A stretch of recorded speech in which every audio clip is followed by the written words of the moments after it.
Okay, to set up the development environment, we need some specific requirement. The first one is the hardware. At least you need a system with a GPU, graphical processing unit. The preferred one is NVIDIA, and you can choose from the RTX series. There is a different range, but so if you can prepare the new version or the powerful one, it can impact on the process of the running the code. And otherwise, you can use create a cloud account on different platform and use them to set up your environment. However, I will try to cover the local setup instead of the cloud one. But you can find relevant information on the internet, and if you need any help, I can send a link for some sort of resources. Regarding the softwares, we need the NVIDIA CUDA,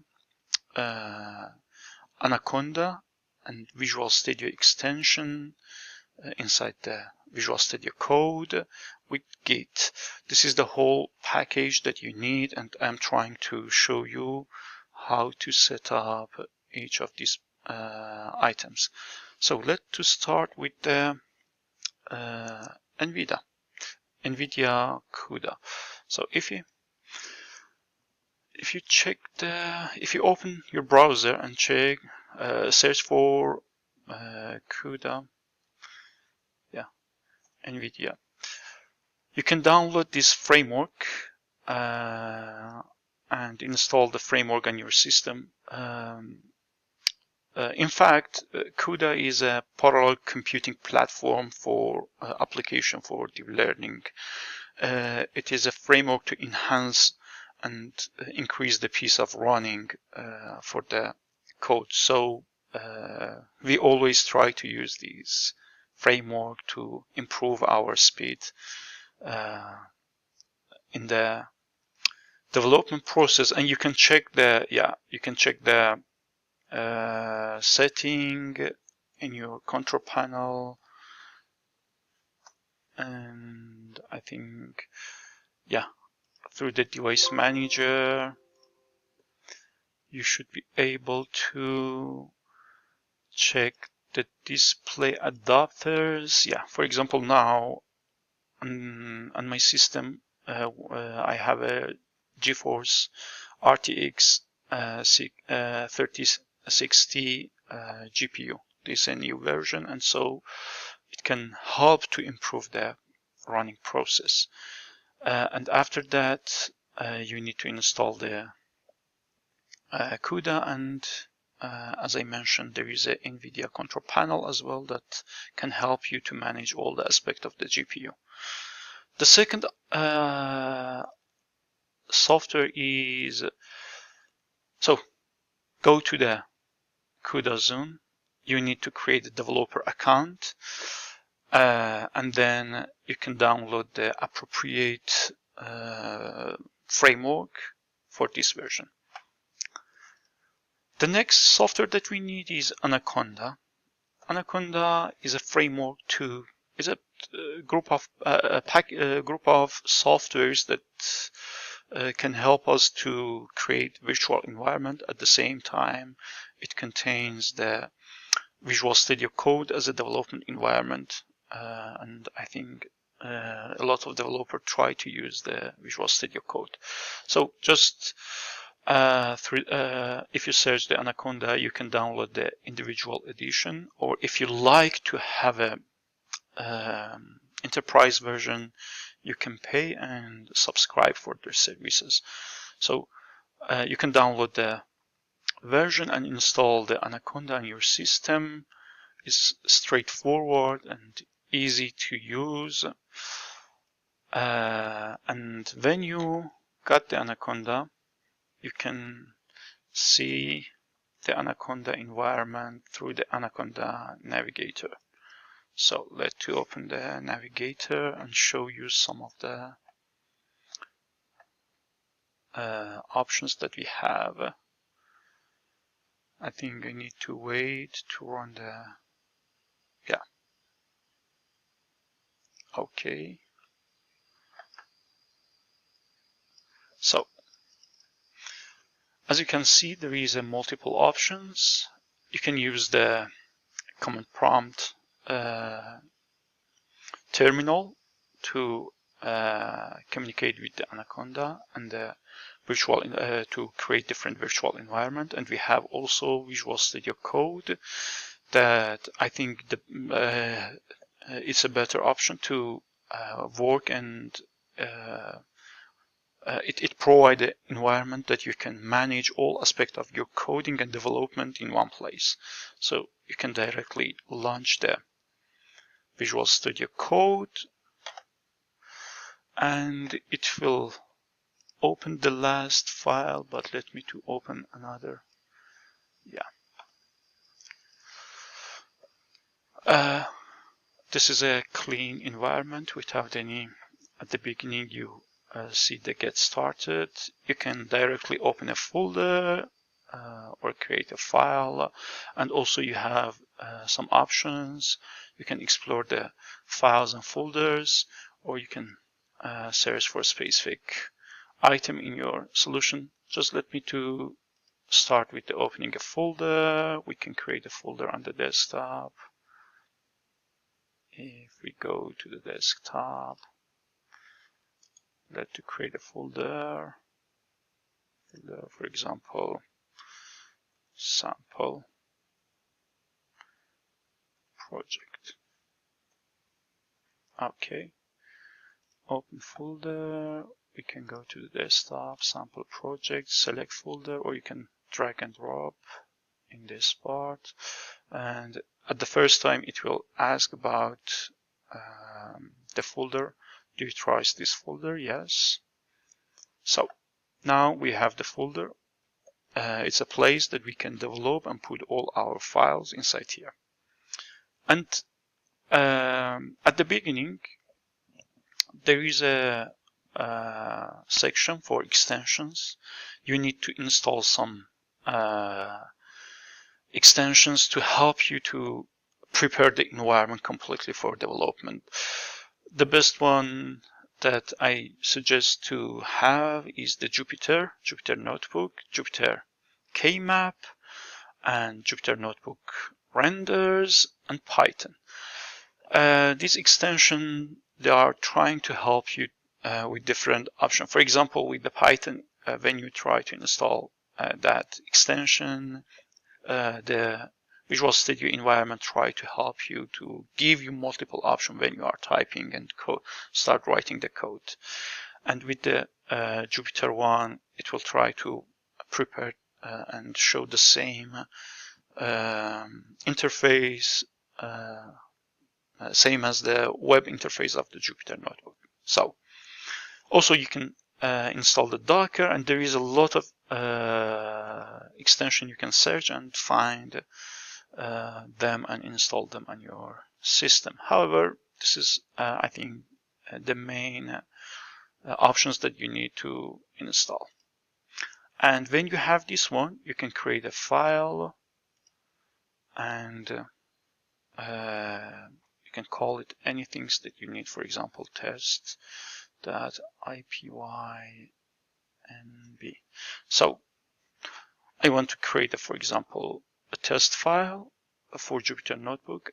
It's an interactive Python notebook, and as soon as you hit the enter, it will show the Jupyter Notebook, the content of the file in the right side. So before running the code, you need to create a virtual environment. Virtual environment is a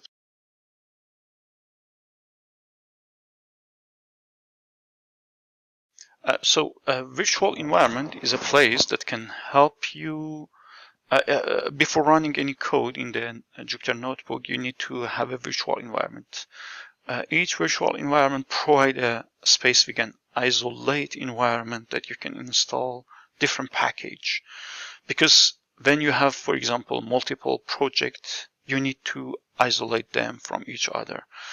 For example, one of the project might need the Python version 3.6, while the other one needs Python version, for example, 3.9. So these two versions will they are completely different, and you can have different versions of the package as well together.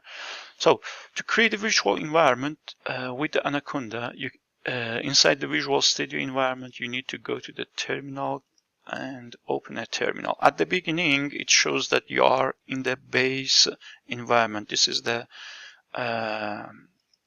initial virtual environment of the Anaconda. Now we can create a new virtual environment. At the same time, let's check the list of the existing environment at the beginning, Conda environment list. So with this command, we can see the list of the existing environment. And if we, for example, move that one, at the moment, I have multiple environment on the system, and the active one is the base. Let's create a environment, for example, Conda create -n for name of the environment. We can say test underline environment, and you can specify the version of the Python that you need to install inside this environment. Let's say we need a Python version 3.9. So it will start to create this environment, and it's a different directory and different completely developing environment compared to the existing one at the moment. And yeah, it asks about the installation. Do you want to proceed? Yeah, definitely we need to install that. Okay, so now the environment has been created. To activate this environment, we need to use the Conda activate test, the name. You can see the commands to activate this environment here. Environment. And if we hit that one now, the base changed to test environment. Why? Because at the moment we are inside this environment. So also we can check the list of the installed package in the inside this environment with Conda list. Conda list will show the list of the package that has been installed for us, and you can see, for example, we have some sort of the default package of the Python, and Python version 3.9 has been installed with pip for package management. So for data science project, you might need a lot of other packages. So always we have maybe we have another file with the name of requirements.txt that is content that is include all the required package for this project. For example, we might need the NumPy or pandas. There are two data science package to do some sort of calculation. So if we save that one, you can install these two package inside this environment by running the pip. Using the pip, pip is the package manager for Python. Pip install. -r, we can say which file we want to extract the content of this file and install the package. The name of the file is requirement.txt, and it will scan the content of this file, and as you can see, it tries to collect the numpy information about this package, downloading the package inside this environment, and install the package one by one. And finally, we can see we have at the moment this package, but some of this package has some dependency to the other package, and they will install extra package for you. So, however, this is some sort of installing new package, and inside the Jupyter Notebook you can create a markdown. Each cell is different. We have two types of cell, markdown and code. Inside the markdown you can explain the or put the description of the code. For example, this is a test file, and hello, and wait. You can use the shift and enter to run the cells. The output will be shown this way, and at the moment this one is code. So let to import, for example, numpy as a np, and import pandas as a pd. Yeah, and again shift enter. So at the moment we didn't assign any environment or running environment to this notebook. You can check the environment here on the right top corner. It shows the default environment has been selected, and Python 2.96, which is the default environment for my system, has been selected, but we need to change that one to the new one that we create, and we called it, to find that one. Sometimes it you can find, and sometimes you need to restart the Visual Studio to find out the environment. At the moment, it doesn't show the text environment because we create the environment inside the Visual Studio. So let's to save the file, Control S, close the environment, close the whole Visual Studio. It's a good practice as well. Close that one. So now also you can close the sometimes you need to close the Anaconda, however, if you need, and then again we will open the Anaconda environment or navigator.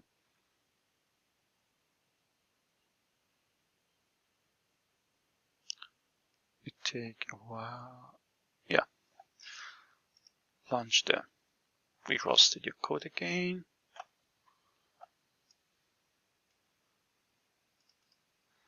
So now we have the sample project that we created before, and the codes.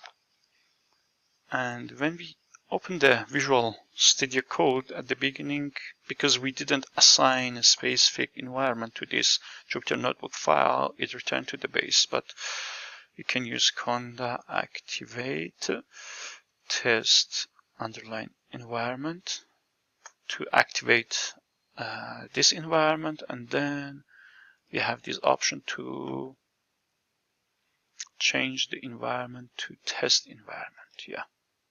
So now the running environment is test environment, and if we select the code cell and hit the shift and enter, it will show running cell with Python require IP. Oh yeah, I forgot, because we are trying to run the code inside. Yeah, it shows an error because we tried to run the code inside the Jupyter Notebook, but we didn't install the kernel for the Jupyter Notebook. To install that one, so in the requirement list we can add, or also you can directly write down the code inside here. You can, for example, say install, a pip install. We try to ask the pip package manager for Python to install a package, the name of package that we need to run code inside the Jupyter Notebook is interactive Python kernel and Jupyter Notebook or Jupyter Lab. I prefer to have the Jupyter Lab because it includes more options and it provides a flexible environment for us. So it tried to download the codes, verify them, and then install the package for us. Also, you can write down the same thing here. Interactive Python kernel and Jupyter Lab, the next two items that we need. You can save that one. Okay, so now the installation completed, and again we can run the code, and by that time now we can see it start running, and we have that. And for example, if you try to print something, let's say for example print hello,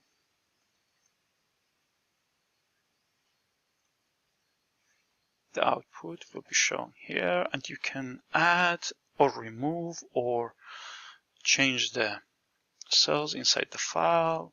You can do all the you can develop any type of code inside the Jupyter Notebook, and for example connecting to the database, retrieving data, reading data from the Excel file, and a lot of other things. So I will skip that one because you will see in our code a lot of these options.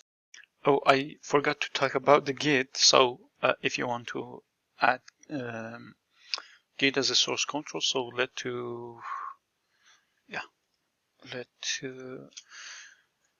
initial the Git inside the current, in the current directory. Now we add this directory to Git, and we can check Git status.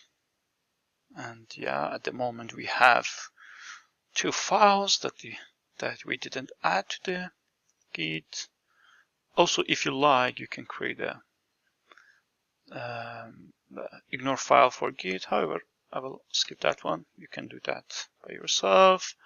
And then Git add current directory. So it will try to add the current directory, and if you want to check again the status of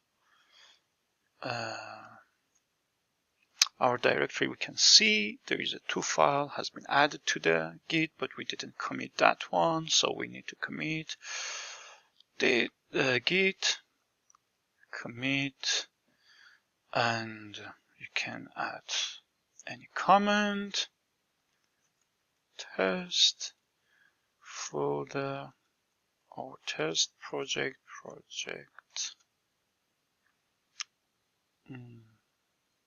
Anything's new, or first version, let's say. First version. Okay. Now we commit the change, and you can see all the difference in this section as well inside the Git, and also you can add the remote repository like GitHub, and all the process they are available. So I hope this video can help you to set up your development environment.